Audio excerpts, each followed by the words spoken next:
하나님의 반격. 이사야가 놀라운 천상의 예배 가운데 들림을 받은 후에 가장 먼저 목격한 것은 보좌에 앉으신 하나님이시다. 우리가 믿음의 기도를 통해 나아갈 때 하나님은 가장 먼저 자신을 우리에게 계시하신다. 다른 구체적인 방법이나 대안이나 흔히 언급하는 비전보다 자신이 누구이신지를 나타내신다. 이 말은 하나님에 대한 확증이 없는 이상과 초자연적 역사는 반드시 검증하고 살펴보아야 한다는 의미다. 마지막이 가까워지며 가까워질수록 강력한 성령의 역사만큼이나 미혹의 영들도 역사할 것이기 때문이다.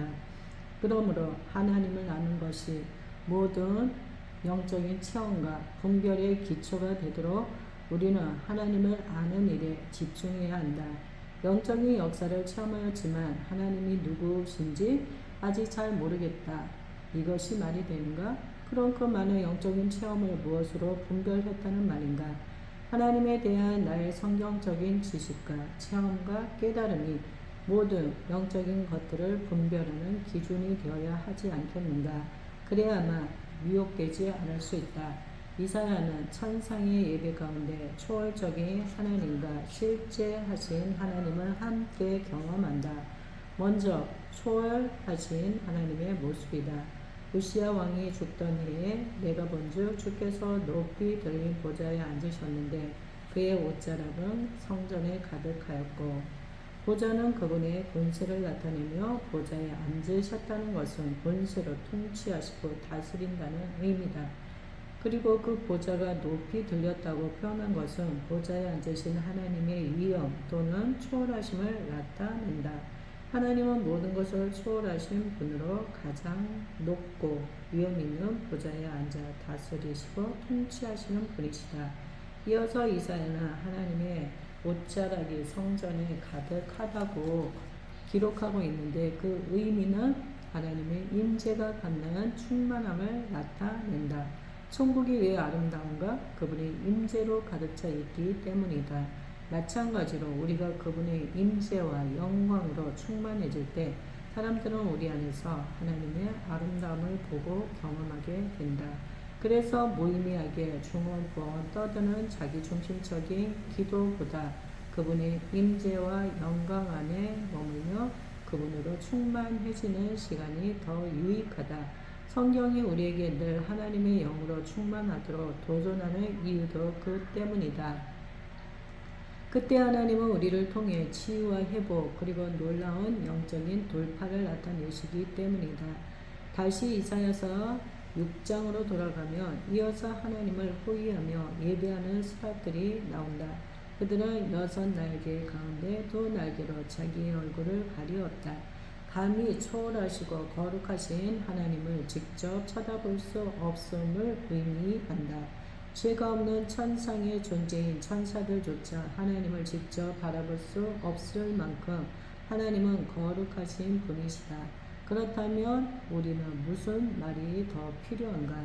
그런데 그 하나님께서 우리를 사랑하셔서 인간의 몸을 입고 지약으로 가득 찬 이 땅까지 찾아오셨다. 이것이 복음이고 기적이다. 다른 어떤 기적이 더 필요한가? 계속해서 스라들이 또 다른 2날개로 자기의 발을 가렸다고 기록하고 있다. 발은 신체 중 가장 부끄럽고 더러운 부분으로 그것을 하나님 앞에 감히 드러낼 수 없기 때문이다.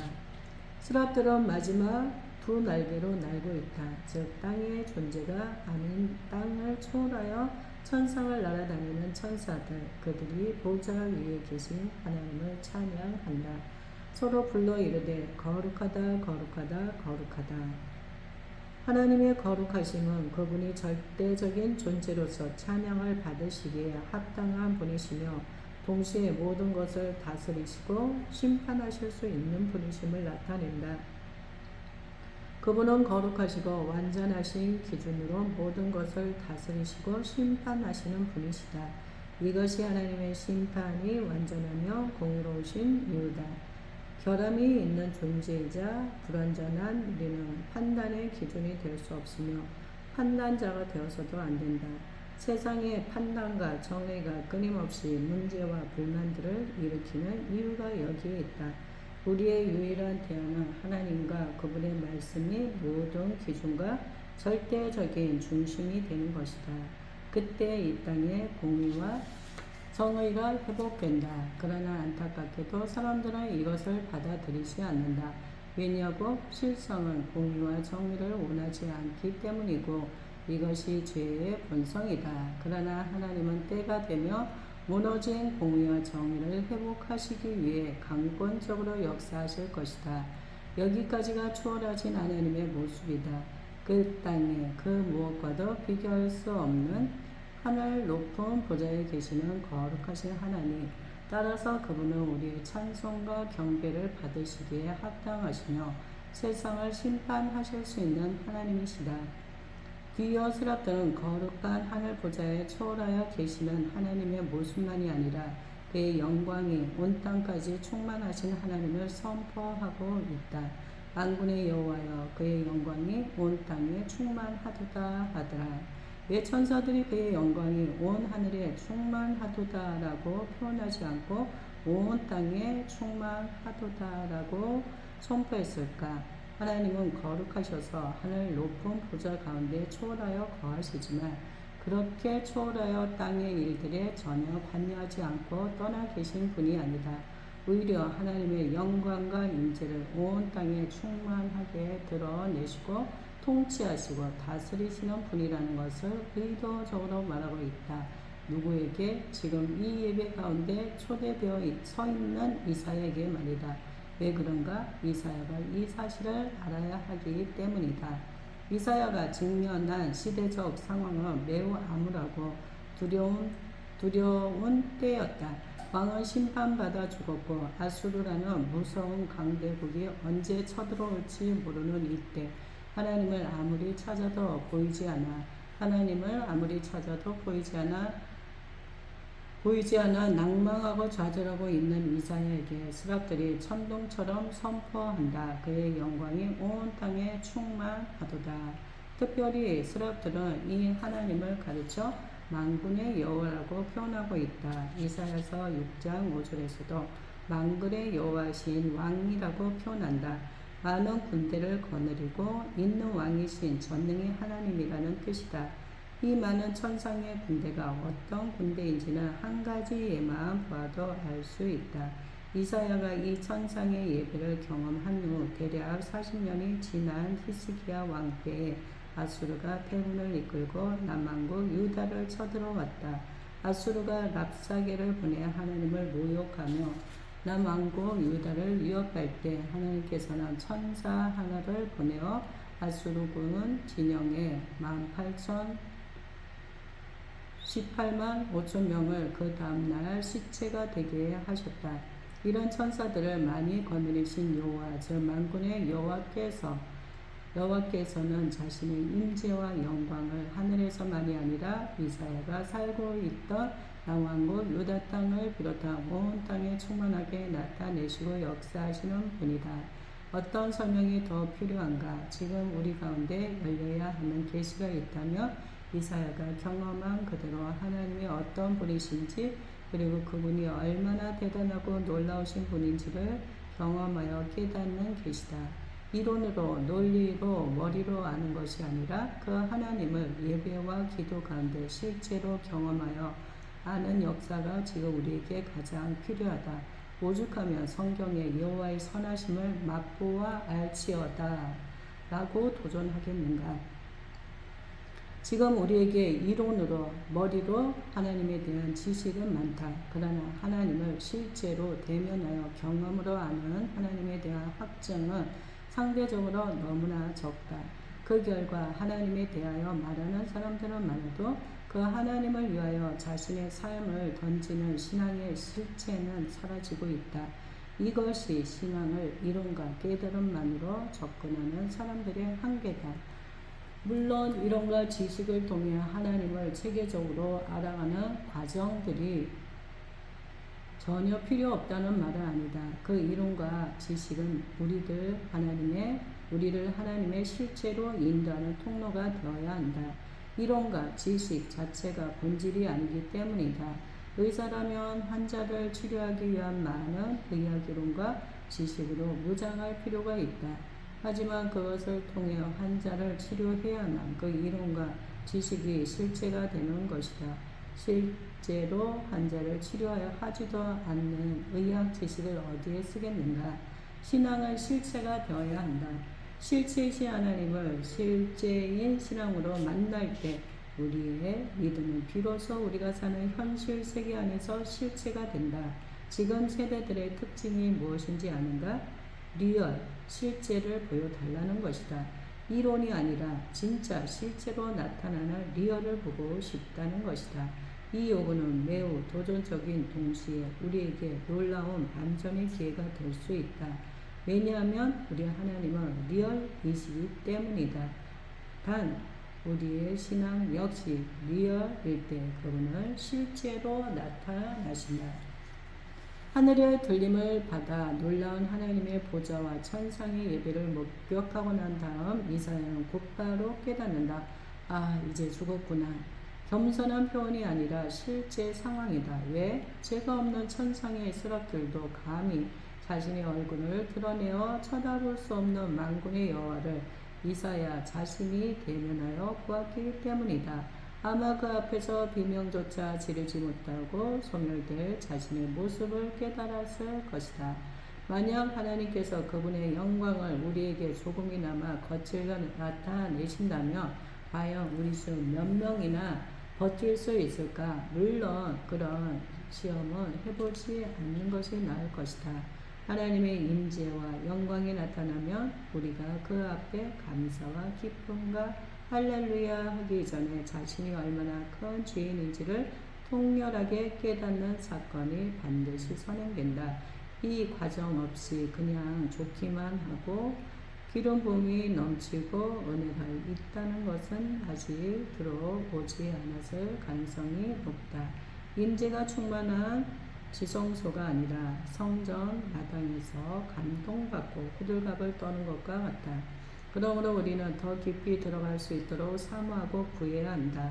이때 이사야의 의도나 공로와 무관하게 그를 초청하여 천상으로 인도하신 하나님께서 스랍을 통해 강권적으로 이사야를 정결케 해 주신다. 이사야가 한 것이라고는 자신은 죄인이라 거룩하신 하나님 앞에서 이제 망하게 되었다고 고백한 것밖에 없다. 이것은 대단한 겸손이 아니라 사실을 고백한 것뿐이다. 그런데도 하나님은 스랍을 통해 그의 죄를 사하시는 은혜를 주신다. 솔직히 우리도 마찬가지가 아닌가?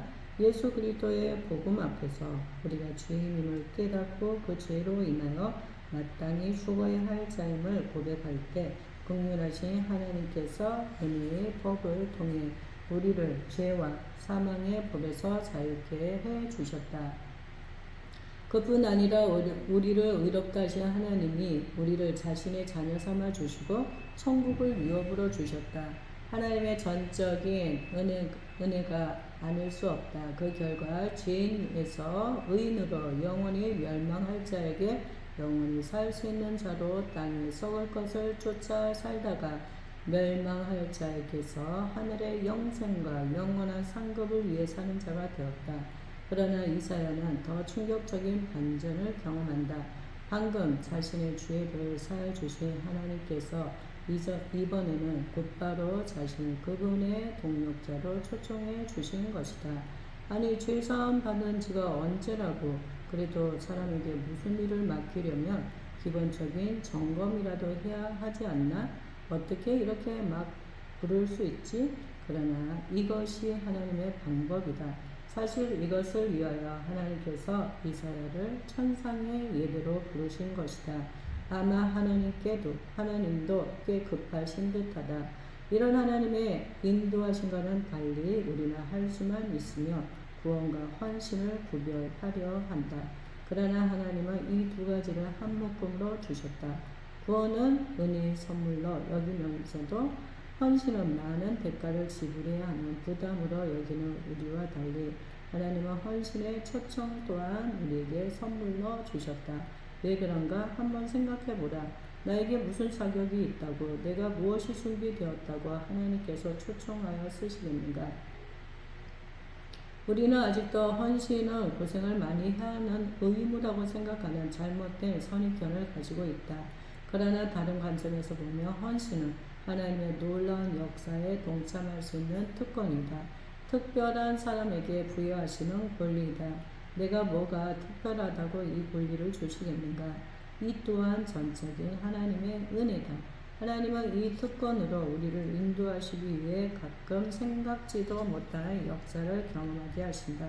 이사야와 같은 강력한 체험은 아닐지라도 영적인 삶을 놓고 볼 때 우리에게도 비슷한 경험이 있지 않은가?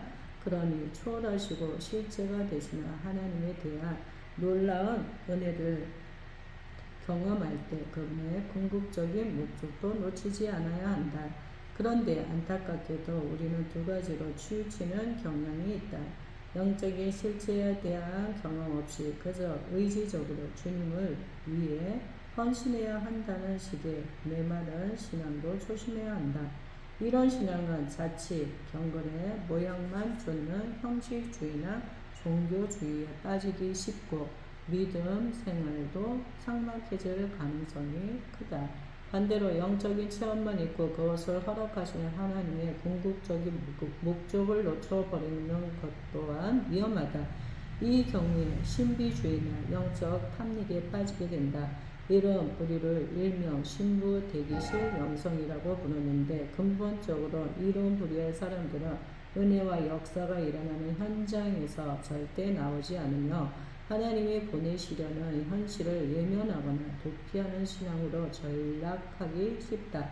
이런 분들의 문제는 본인이 하늘을 거닐고 있는 동안 바로 옆에 있는 가족과 이웃들이 지옥을 걷고 있다는 것을 알지 못하거나 예면하고 있다는 사실이다. 성경적으로 건강한 신앙은 이 둘을 함께 추구하는 것이다. 그때 온전함으로 나아가는 신앙을 가질 수 있다. 나는 살아계신 하나님과의 영적인 그리고 인격적인 체험 없이 의지적으로 전투적으로 헌신해야 한다는 주장에 대해서 반대한다. 마찬가지로 현실을 예면한 채 혼자 신부 대기실에 갇혀 아름답게 신부 치장만 하려는 영적 탐닉도 반대한다. 내가 이 부분을 강조하는 이유는 이 둘을 겸비한 충만함으로 들어가지 않는다면 우리는 이상한 신앙생활로 전락할 뿐 아니라 자칫 잘못하면 이 둘이 서로 옳다고 싸울 공산이 크기 때문이다. 이미 그런 일들이 비일비재하다. 헌신과 결단을 지나치게 강조하는 분들은 은혜와 체험의 자리로 나아가는 일에 좀 더 힘써야 하며 반대로 은혜만 추구하는 사람들은 현실을 직시하여 헌신하는 삶의 현장으로 나가야 한다. 오래전 어떤 목사님이 다윗의 영성에 대해 나누며 들었던 예가 생각난다. 피투성리 전투복을 입은 특수부대 군인이 잠시 휴식을 취할 때 윗주머니에서 시집을 꺼내 낭송하듯 읽으며 깊은 사색에 잠겨있는 모습과 같다. 우리는 다윗과 같은 군대 장관으로 전쟁터를 누비며 싸우다가도 때가 되면 하나님의 임재 안에서 노래하고 춤추며 그분을 누리며 기뻐함으로 충만해져야 한다. 이런 하나님의 사람을 누가 감히 흔들 수 있을까? 유진 피터슨 목사님은 다윗 현실에 뿌리박은 영성이라는 자신의 책에서 다윗의 삶에 관해 이렇게 썼다. 시공간의 제한을 뛰어넘는 하나님의 임재 가운데 깊이 들어갔다 가도 다시 나와 현실의 두 다리를 딛고 서서 믿음의 삶을 치열하게 감당하는 삶이 결국 시대를 변화시킨다 라고.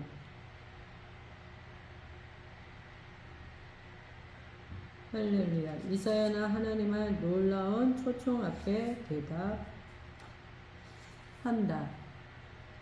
그때 내가 이르되 내가 여기 있나이다. 나를 보내소서 하였더니 나는 목사임에도 불구하고 가끔 성경의 내용을 재밌게 보고자 하는 충동을 느낄 때가 있다. 이 대목에서도 짓궂은 질문이 떠올랐다. 과연 이때 이사야가 제정신이었을까? 맨정신으로 대답했을까? 아니면 반정신이 나간 상태였을까? 사랑하는 여러분은 어떻게 생각하는가? 이사가이아가 과연 제정신이었을 거라고 생각하는가? 우리가 이 땅에서 드리는 예배에서도 주님의 임재와 은혜가 강력하게 임하면 정신이 온등한 데 없는데 선상의 예배 가운데 하나님의 영광의 임재를 직접 경험한 이사야가 어떻게 제정신이었겠는가? 그런데 재밌는 것은 많은 경우에 주님을 향한 헌신은 대체로 이렇게 정신이 없을 때 이루어진다는 것이다. 어쩌면 이것이 우리 아버지 하나님께서 잘 쓰시는 방법 같기도 하다. 강력한 성령의 역사와 임재로 우리를 반정신 나가게 하신 다음에 도전하신다. 주께서 이르시되 내가 누구를 보내며 누가 우리를 위하여 갈고 하시니 이때 초청하시는 하나님의 목소리 또한 매우 신령하게 떨릴 경우가 많다. 그럼 아무 재산이나 생각 없이 우리는 주여 나를 보내소서 이러고 울고 불며 헌신을 한다. 그렇게 해서 땅끝도 가고 풀타임 사역자도 나가고 잘하던 사업을 정리하고 이제부터 킹덤 비즈니스를 한다고 뛰어들기도 한다. 또 어떤 분들은 이제부터 저는 마리아로 살 거예요 라고 선포하며 결혼도 안 하고 중보자로 헌신한다. 물론 그렇게 정신없이 헌신하고 주님을 섬기다가도 중간중간에 제정신이 돌아올 때가 있다. 내가 미쳤지, 내가 미쳤어, 아 속았나? 이게 아닌데 물러달라고 할 수도 없고 그럴 때 하나님께서는 다시 우리를 인도하셔서 예배와 기도 가운데 정신 못 차리게 만나주시고 역사하셔서 다시금 결단하고 재헌신하게 하신다. 이렇게 하나님의 놀라운 작전에 힘을려 지금까지 헌신하며 살아가는 것이다. 말도 안 된다고 비성경적이라고 하나님은 그렇게 하지 않으신다고 하지만 내가 본 성경에는 그런 사례가 많이 나오던데 세상에서도 각자의 영역에서 놀라운 일들을 성취한 사람들이 가지는 공통된 특징이 무엇인지 아는가? 그들이 결국 남들이 생각할 수 없는 놀라운 일들을 이루는 이유는 그 일에 미쳤기 때문이다. 자기 삶의 모든 것을 거기에 쏟아부으며 감당할 때 남들도 말도 안 된다고 하는 그 일들을 이루어낸다. 영적인 원리도 마찬가지다. 예수한테 미치지 않고 제정신으로 예수를 위해 죽는다고? 그것은 거짓말이다. 제정신일 때 우리의 헌신은 발빠른 계산 앞에 제약을 받는다. 그러나 예수를 대면하여 경험하고 맛보면 우리도 모르게 그분에게 삶을 던지며 헌신하게 되는 것이다. 앞으로 마지막 때는 이것이 있는 사람과 없는 사람으로 분명하게 나누어질 것이다. 예수께서 제대로 미치지 않고서 앞으로 다가올 환난과 어려움을 이겨내겠다고 이론으로 논리로 합리적인 사고로 가능하다고 최소한 성경에서 언급한 대로 즐거이 헌신하는 새벽 이슬과 같은 죄 청년들이 되기 위해서는 예수에게 미쳐야 한다. 그 예수를 정말 대면하여 맛본 사람들만이 예수에게 미친다. 사실 세상이 교회를 욕하는 것은 가짜 예수쟁이들 때문이다. 진짜 예수에게 미친 사람들을 보면 욕하기 전에 먼저 충격을 받는다. 쟤들은 누구지?